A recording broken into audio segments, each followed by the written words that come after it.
What's up, guys? It's your boy, the essential John L. Crossfire, aka the real main event, aka the Rogue Soldier, and today you're about to learn firsthand just what it's like to be caught in the crossfire. But above all else, prepare yourself, because in this very moment, today, right now, you are about to be caught in conversation.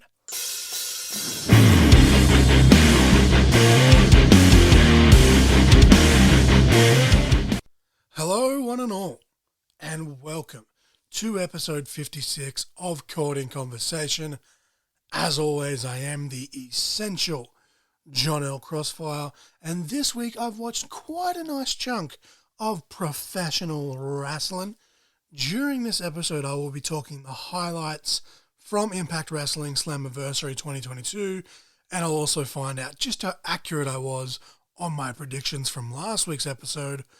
Going to be talking highlights from Deathmatch Down Under, Melee at the Palais, which dropped this past Wednesday as I record this / release this.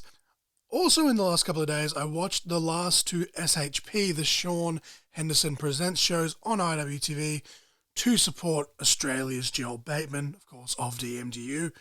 And I may be biased, but I do fully believe that he is one of the best in this country, and he's already killing it in his current tour of the US, and he's only a couple matches in as I record this. I'm really excited for the next handful of ICW No Holds Barred shows as well. Not only just to support Joel, but the whole roster, like the next 3, 4, 5 ICW No Holds Barred shows, they all just look awesome. The cards are stacked. DMDU also has a no ring show, which they titled Matt Earth Society. Nice little pun there. Available for free on YouTube. Anybody interested in that, I would highly recommend you go check it out. I haven't had a chance to watch it just yet, but it's definitely on my to-do list in the next few days as I record this. But yeah, I'm going to run through both Slammiversary and Melee at the Palais, and then I'm just going to cap it off with a full review, recap, or recap-ish, as I have dubbed here on the show, of Warrior Wrestling 23. Before we get to the wrestling, though, myself and Mrs. Crossfire, we watched the new Chip and Dale movie, and honestly, it's fucking amazing, and we both thoroughly enjoyed it. We were laughing from start to finish. Just absolutely brilliant stuff. Lots of Easter eggs and references in there as well, which we both marked out for, if you will. We also finally watched the SpongeBob movie that came out in 2020, because we're both massive children, in case you guys somehow couldn't tell. And also during the week, I found out that Mrs. Crossfire had somehow never seen Talladega Nights, which, what the fuck? So I had to quickly change that. Shake and bake. Mrs. Crossfire, much to my delight, enjoyed it, and I hadn't seen it in a good 3 to 4 years, if not longer. So it was great getting to watch it again, and watching it with someone else as well, and laughing along, especially that someone else being my wife. It was a fun time. Please don't let the invisible fire burn, my friend. We also watched Step Brothers and Dodgeball, which apparently she'd never seen, but she's seen them now, and she enjoyed both of those, so yay. And to cap it off, we finally watched Doctor Strange Multiverse of Madness. Admittedly, not the best Marvel out there, but we still both thoroughly enjoyed it. Spoiler alert, I popped super hard for Zombie Doctor Strange. Holy fucking shit. The song of the week this week is Worst in Me by Citizen Soldier featuring Loveless. I've taken a break from Citizen Soldier in the last few weeks, and they've released a handful of songs since then, so I'm going to do my best to kind of try and sneak them in during the next few episodes. This song here is still part of their Fight the Good Fight project, part of the This Is Your Sign Part 2 album. In terms of the actual sound of the song, it sounds really like early 2000s rock that you'd kind of just hear playing on the radio, and I dig it. But again, the song of the week this week is Worst in Me by Citizen Soldier featuring Loveless. And now we'll jump into the wrestling. We'll kick it off with the highlights from Impact Wrestling Slammiversary 2022, celebrating 20 years of TNA / Impact Wrestling. I had legitimate goosebumps waiting for this to start. All the great, TNA / Impact moments that I've digested over the years. And I was also just eager to see how right or wrong I was from my predictions from last week's episode. Over on the pre-show, we had Rich Swann defeating Brian Myers to retain the Impact Digital Media Championship. Correct prediction, kicking me off at 1-0. Yay. Then we had the Reverse Battle Royal. 72-year-old Mike Johnson did an old-school tightrope walk across half of the ringside barricades, but unfortunately was still unable to make the field of 8. Shark Boy made the final field of 8, much like I predicted last week, which made me happy. Johnny Swinger's antics during this whole thing were just fantastic. Still a massive clusterfuck, as we were all expecting, but definitely the best executed one of the 3 that they have done. Shark Boy picks up the win here, which I predicted about halfway through the match. I said last week on the show my official prediction was that Matt Cardona was going to somehow make his way into it. He wasn't even in the match because he is injured, but I thought, he was going to try and do some sort of shenanigans because it's a gimmick, but nope, I was wrong. Makes it an incorrect prediction, so now we even out. I'm 1-1 heading into the main card. Over on the main card, the video package to open the whole show was just absolutely amazing. Made me a little bit emotional, and I don't know why. Just kind of they were showing like all these moments, and it was happy tears. But yeah, I wasn't expecting to tear up from a video package just to kick off the show, but here we are. Match number 1, we had Speedball Mike Bailey defeating Ace Austin, Kenny King, Trey Miguel, Alex Zane, and Andrew Everett to become the new X Division champion. Andrew Everett was filling in for Jack Evans, who unfortunately did suffer an injury the night previously at a GCW show. And I did say that I felt like I'd be wrong, specifically about one of the championship matches, and here we are, straight off the bat, on the main card. I'm down 2-1 on my predictions, but congratulations to Speedball Mike Bailey, though. Fantastic matchup all around. Innovation, crazy bumps, everything the X Division is known for. And as a side note, Ace Austin's new Bullet Club logo that was on his Tron is absolutely sexy as fuck. Probably the best, Bullet Club spin-off logo that I've seen fucking ever. So I really hope that they put that on a shirt sooner than later. Match number 2, we had Rosemary and Taya Valkyrie becoming the new Knockouts Tag Team Champions. They defeated Tenille Dashwood and Madison Rayne to become the new champions.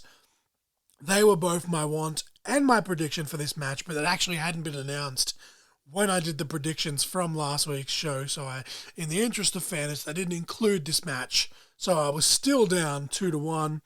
There was a scary spot in this one where it looked like the Influence had kind of knocked heads off of a double spear. They did appear to be okay, but on Instagram, Madison Rayne announced that she'd broken her nose. I don't think that was off the spear. It may have been off the ricochet from the spear, but yeah, she didn't come out unscathed, but she did appear during the match to be fine. But here we are.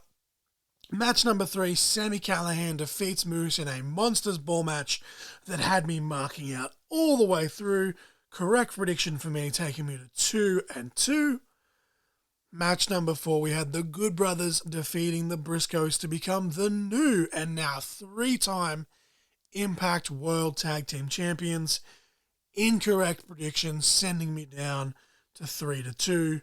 I did pop super hard after the match, though, for America's Most Wanted in Cowboy James Storm and Wildcat Chris Harris coming out to share a beer with the Good Brothers and the Briscoes. That also meant that my prediction of James Storm being the mystery man later on for the Honor No More match was theoretically off the table, so sorry about my damn luck. Got a little bit teary-eyed when they showed the video package showing Mike Tenay and Don West, especially considering Don West's current health issues. He is battling lymphoma. He was in recession, unfortunately. It's come back. Match number 5, we had the Impact Originals defeating Honor No More.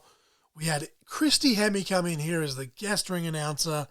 Scott D'Amore going back to his Team Canada roots as Coach D'Amore when he joins commentary. Dixie Carter come out to announce that the mystery partner was Davey Richards. Of course, Dixie Carter, a very controversial figure in Impact, no doubt, but still a very big part of its history. And then Davey Richards and Eddie Edwards, they have a lot of history. Eddie Edwards was losing his mind on the outside.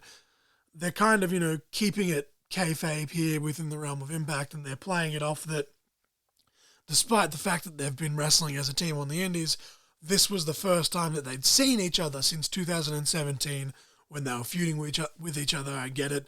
It's the problem with watching so much wrestling is that you've kind of got to play along to an extent. But yeah, I'm still keen for the Wolves versus Sami Callihan and Jon Moxley in Wrestling Revolver, regardless. But kayfabe, brother. Tom Hannafin on commentary here, getting a couple of TNA references in there as well. This was the first time that Honor No More has actually lost a 10-man tag, but unfortunately for me, this was another incorrect prediction. This takes me down to 4-2 in my predictions. I absolutely love the way that the finish was executed, though. It was super overbooked as all hell, but in all the right ways. Match number 6, we had Jordynne Grace defeating Tasha Steelz, Mia Yim, Chelsea Green, and Deonna Purrazzo in a Queen of the Mountain match to become the new Impact Knockouts champion. Very good match. This, unfortunately, did take me down to 5-2 with my predictions, but as a fan, Jordynne Grace was who I wanted to win, so I guess I'll take that win. Match number 7, / the main event. We had Josh Alexander defeating Eric Young to retain the Impact World Championship in a great match full of callbacks to TNA's past. This took my own overall predictions to 5-3, technically 5-4 because I did correctly predict the Knockouts tag team title match, but I'll take the loss either way. Doesn't make a difference. There honestly wasn't a bad match on the card. I highly recommend you guys go watch this show if you haven't already. I thoroughly enjoyed the video packages, and was pleasantly surprised to see AJ Styles pop up on screen, and you could tell that his emotions in the package that he did were genuine as well. Moving on to Deathmatch Down Under, Melee at the Palais. Match number 1, we had Callan Butcher defeating Felix Young to retain the Australian Deathmatch Championship in an absolutely banger of a deathmatch to kick off the show. Both men wasted little time getting in there, getting all the gimmicks, letting the blood flow. We had some Lego, which popped the shit out of me. Lego deathmatch, definitely on my bucket list when I do get cleared to compete again. My young protege, Jackson Thornhill, actually reminds me a lot of a young Felix Young here in a lot of ways. Felix Young, dare I say, almost one of the hidden gems here in Australian wrestling. Callan copped part of a door to the face off the rebound after suplexing Felix through it, which of all the stuff that happened here in the match was actually only one of the two things that made me cringe, the other being the syringe spot. So really apples and oranges there between the two spots. But yeah, the door smacked Callan in the face, and I was just like, oof, ouch. Match number 2, we had a sudden death scramble. We had York versus Tyson Reed versus Jordan Sampson versus Rochelle Rogue versus Hector Jones versus Kid Valiant. Your winner here, Kid Valiant. Kid Valiant picking up some much-needed momentum after his very short-lived DMDU Heavyweight Championship reign. Of course, last weekend, as I record this, he did get his rematch for the championship at the Great Emu War Games.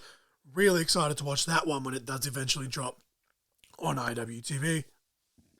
Match number 3, we had Tali versus Matt Hayter. It ends in a double countout. Honestly, may low-key still be one of the best matches I've seen in DMDU so far. It was an absolutely brilliant mix of character work and, of course, the actual wrestling itself. This did leads to Tali cutting a promo, demanding Hayter takes her on a date.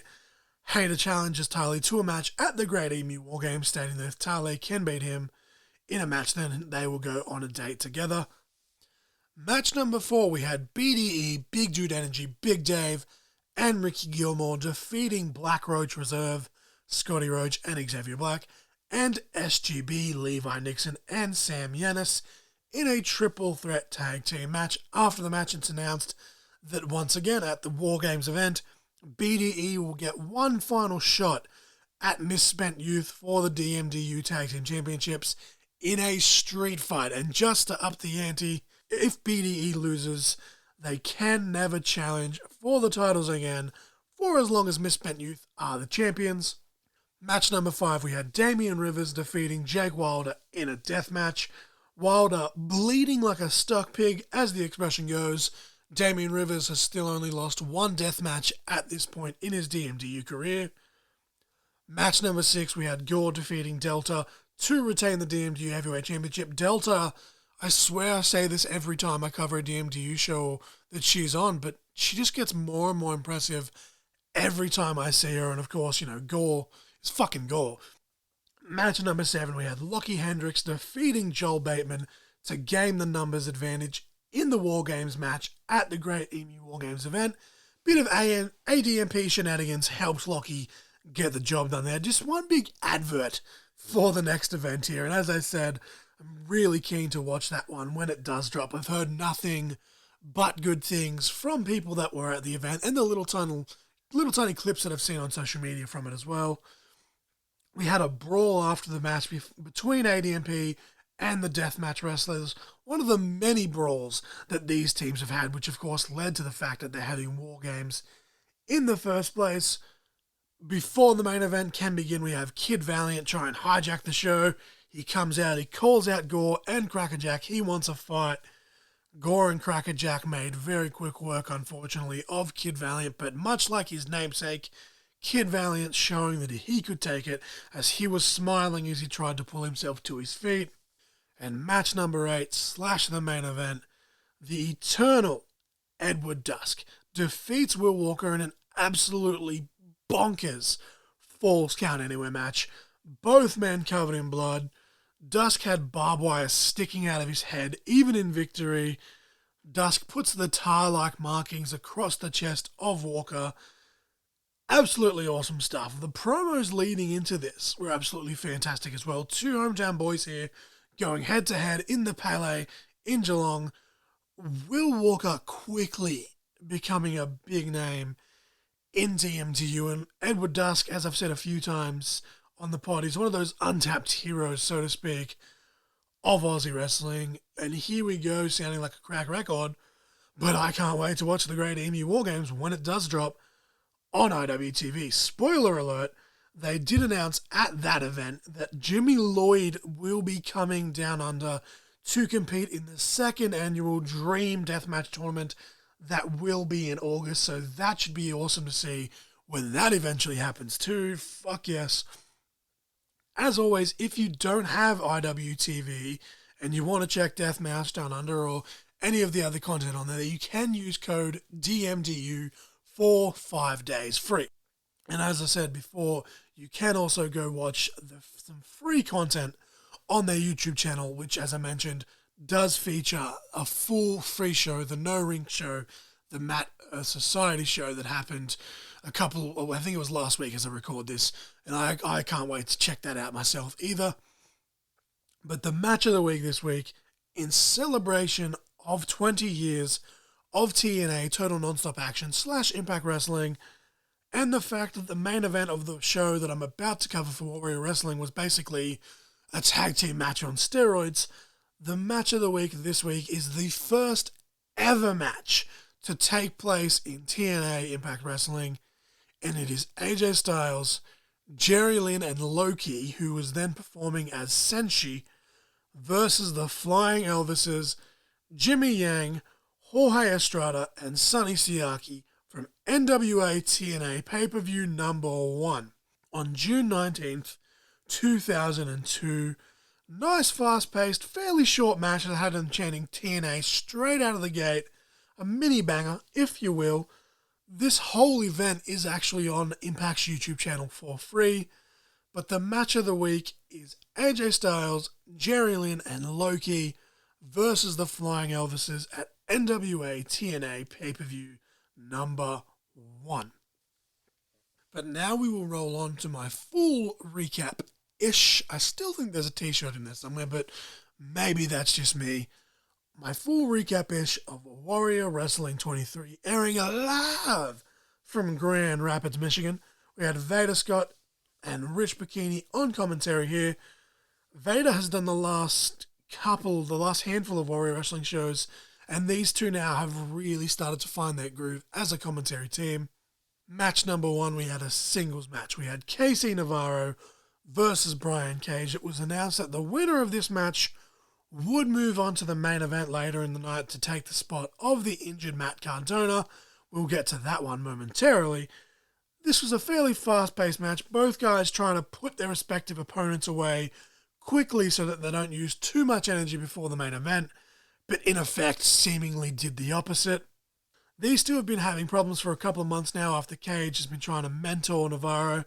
This was just your typical indorific type of match. In true Brian Cage fashion, both guys got their shit in, brother. They brawled around the ring. Cage chopped the hell out of Casey Navarro, much to the delight of the Warrior Wrestling faithful, who chanted one more time. We had your usual back and forth as well, with some close near falls, including a beautiful frog splash from Casey Navarro. Casey Navarro almost gets a quick pin off Cage after snapping off a Hurricanrana, but eventually it's Brian Cage hitting a buckle bomb, and then the drill claw to get the win. Advances to the main event. This did have me wondering if Cage was going to win the main event later on, and if Casey Navarro was going to cash in his Warrior Wrestling medallion on Cage. Cage tried to shake Casey's hand, but Casey slapped it away. That got my brain ticking even more. Match number 2 was a singles match as well. It was Chelsea Green versus Tootie Lynn. Chelsea Green cuts a promo about how she feels disrespected that she's not in the main event. Tootie Lynn takes it to Chelsea, and Chelsea keeps going outside of the ring. Basically ends up luring Tootie Lynn into a trap to take control. Chelsea uses the hair of Tootie Lynn on multiple occasions, getting that heat brother, or I guess in this case, sister. Both competitors simultaneously threw big boots, leading to a double down. Tootie tried to shift the momentum with a cross body. Tootie was focusing on Chelsea's arm here, trying to soften her up for her trademark Fujiwara armbar, which she's very well known for, but it works even better here because Chelsea has a legitimate history of arm injuries in the past. Tootie accidentally super kicks the referee though, leading to Chelsea Green being able to steal a win. Tootie's teammates come out to show her that even in defeat, she had a good showing. They come out to show her support.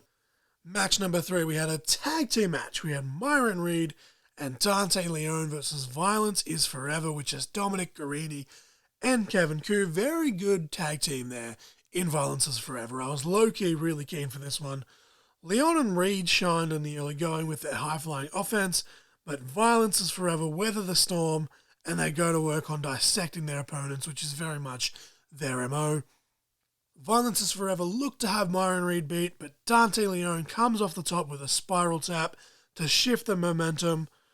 Dante went for a flipping stunner, but Guarini caught him in a rear naked choke. But just before Leone could submit, Myron Reed makes the save with a diving swanton bomb. But Guarini gets the rear naked choke back on though, and Violence is Forever pick up the win via submission.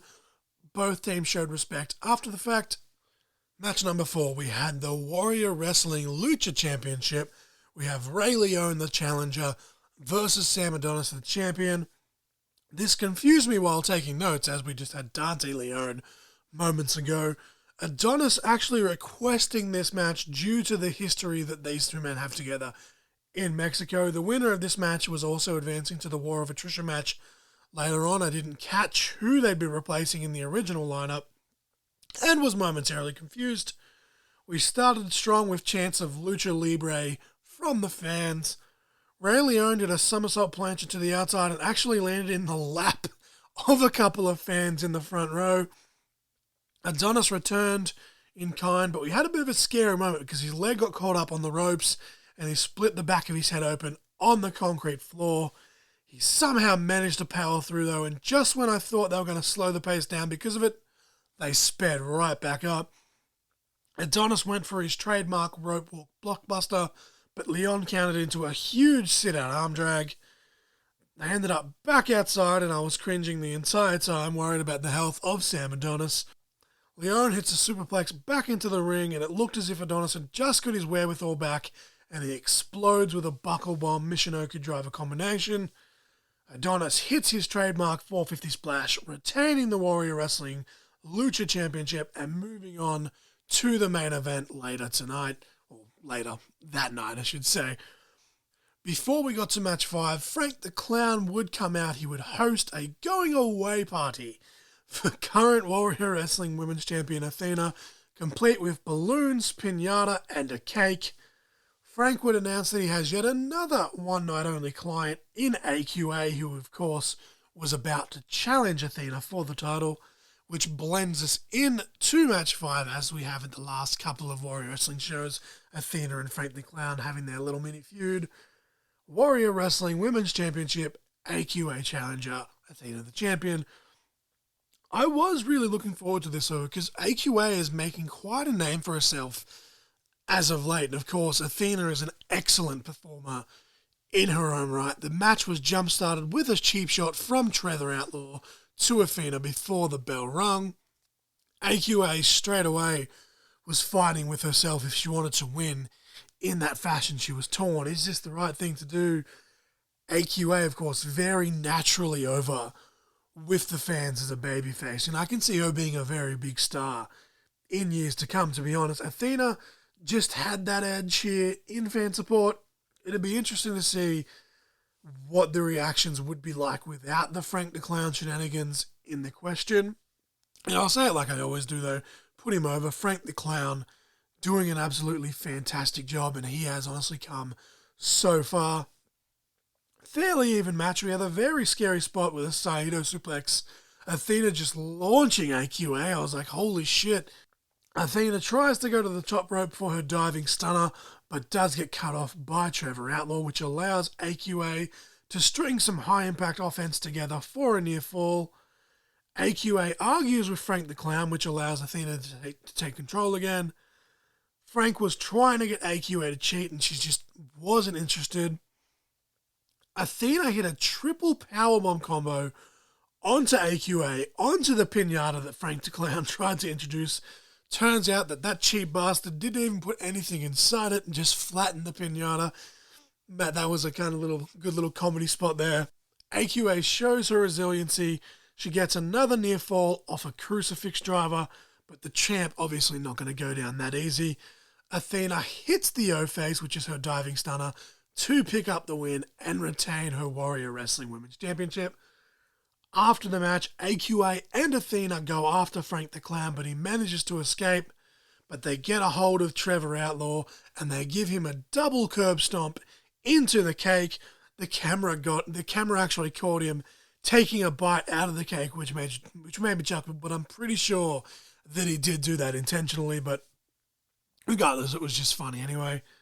And that takes us to match 6 / the main event. A very short card here, given what the main event was, which is the War of Attrition match for the Warrior Wrestling Championship. We have Brian Cage, Brian Pillman Jr., Jake Something, Sam Adonis, Jeff Cobb, Lance Archer, Shane Swerve Strickland, and Will Ospreay. Will Ospreay, of course, the defending champion here. Brian Cage replacing Matt Cardona, as I mentioned earlier, and it turns out that Sam Adonis was replacing Davey Richards. For those not aware of the rules of a War of Attrition match, and I actually covered the very first Lucha War of Attrition match back in episode 3 when they crowned their first Lucha champion in RMEs. But the rules are, it starts as a 4 versus 4, so traditional 8-man tag team match with randomly selected teams, and then it goes down to a 2 versus 2 or regular tag team match with whoever gets the pin or submission in the first 4 getting to pick which member of their current team they want to join them, and then the winning team of the tag match then has to fade each other in a singles match. So very clusterfucky, all the fuckery here, very almost Vince Russo-esque, very early TNA-esque really. But Honestly, I dig the absolute hell out of it. The teams end up being Brian Cage, Jeff Cobb, Lance Archer, and Sam Adonis versus Brian Pillman Jr., Swerve, Jake Something, and Will Ospreay. Essentially big guys versus little guys with the exception of Jake Something. One of these things is not like the others. I popped out loud for them having Cobb and Ospreay on separate teams. I thought they were going to go do the obvious thing where they coincidentally end up on the same team. And then, you got to kind of wonder, has Ospreay potentially pulled some strings? But nope. Everyone in this match was believable to win, which I loved. No champion's advantage in this situation for Will Ospreay in this type of environment. I did have trouble taking notes in this one because there was just so much happening. Plus, I was just honestly too busy marking out. We had a great spot where Ospreay and Cobb were facing off. Looked like they were going to finally fight each other. And then Brian Cage just comes in, super kicks Ospreay, leading to an almost breakdown between teams, between Cage and Cobb. Cage hit a monstrous F5 on Ospreay before taking out the competition on the outside with a huge somersault plancher, and Adonis follows up with a massive rope walk moonsault. Brian Pillman Jr. pins Sam Adonis, thus eliminating Adonis, Cage, Archer, and Cobb. Pillman chooses Ospreay as his partner, making it Brian Pillman Jr. and Will Ospreay versus Jake Something and Swerve. The pace really picked up here with all the flips, tricks, and kicks. Swerve got multiple near falls on Will Ospreay. Swerve hits his patented double stomp on Pillman Jr., but Pillman kicks out. It looked a little bit awkward here. Will Ospreay tried to break it up. Seemingly didn't get there in time, but it's wrestling. Shit happens, whatever. Still great action. Will Ospreay pins Jake Something, therefore eliminating Something and Swerve. Thus, the match comes down to Will Ospreay versus Brian Pillman Jr. One of these men would be the Warrior Wrestling Champion. Of course, Ospreay's still the champion. He's defending it, but duh. Pillman was still down from offense moments ago, and Ospreay gets a super close near fall. Excellent drama there. I honestly thought Ospreay had the match won right there. Ospreay sets up a table, attempts to pile drive Pillman off the apron through it, but Pillman having absolutely none of it. Pillman hit Ospreay with a Death Valley driver, crossed the apron before rolling Ospreay into the ring and getting a near fall off of a Swanton Bomb. Ospreay shifts it into yet another high gear, and both guys well and truly get their shit in. Brother. Warrior Wrestling fans super freaking hot for this action. Split almost right down the middle with dueling chants of let's go Ospreay, let's go Pillman. But Casey Navarro comes out, ruins the fun. He shoves Will Ospreay off the top rope, through the table on the outside. Casey cashes in his Warrior Wrestling Get My Shot Invitational medallion, thus making it a triple threat match. Casey hits his trademark sliced bread on Brian Pillman, but Pillman kicks out. I almost jumped out of my chair because it was that close. I thought Casey had run in. I thought he'd done the heist of the century, a la Seth Rollins at WrestleMania 31. Pillman almost pins Navarro off a small package or an inside cradle, call it what you want. And as the two start exchanging strikes, you had to wonder, had Casey just wasted his shot?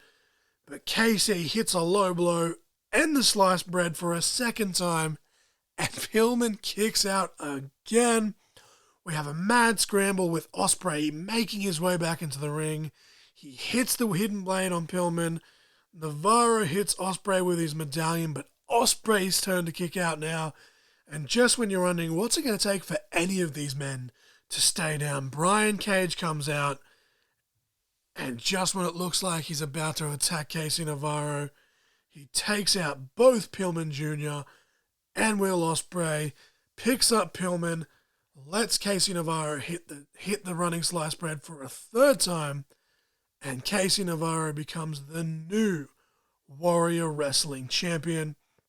And Warrior Wrestling has thus become #truly blessed. I chuckled pretty hard as Casey was cutting his post-match promo. Some random fan yelled out, "Suck my balls," and Casey just comes straight back with, "Kiss my ass." just completely juvenile stuff, but made me chuckle really hard. May not have happened the way I was expecting, but my prediction of Casey Navarro cashing in still came true to an extent. And just what a freaking awesome main event. Like, one of the best matches that Warrior Wrestling have had, like, ever. Obviously, this was their 23rd show, but there's still been quite a lot of great matches in those 23 shows. But yeah, this was just awesome. Huge congratulations to Casey Navarro. Very big fan of him. And I can't wait to see what this championship reign leads to him. And then we now look towards Warrior Wrestling 24, which will actually be tomorrow as this episode drops, or actually today. I got to work it out. Should probably look into that. But yeah, and then we roll back into Chicago. They'll be going back home, and they'll be doing 3 Stadium Series shows again, much like they did in 2020 and 2021. And I am honestly keen as fuck for all of those shows. I'm always keen when Warrior Wrestling pops up because there's always some pretty good matches on the cards. But just well done to everyone on this card, though. Everyone did a fantastic job. That went for almost 3.5 hours, and honestly, it didn't even feel like that. It didn't feel like it dragged for a single second. A lot of amazing talent out there on the independents in the world, and Warrior Wrestling seems to do a fantastic job of managing to bring them all together. But that will bring me to a close for this week. As always, I do thank you for your support. Go check out all the links in the description for my social media pages, merch, and upcoming events that I have a hand in. Go support your local independents as much as you can. You never know who the next breakout star could be. The song of the week this week was Worst in Me by Citizen Soldier, featuring Loveless. The match of the week this week was AJ Styles, Jerry Lynn, and Low Key versus the Flying Elvises from NWA TNA pay-per-view number 1. I am the Essential John L. Crossfire, and you were just caught in conversation. Bit of a short one this week, but is what it is. Peace.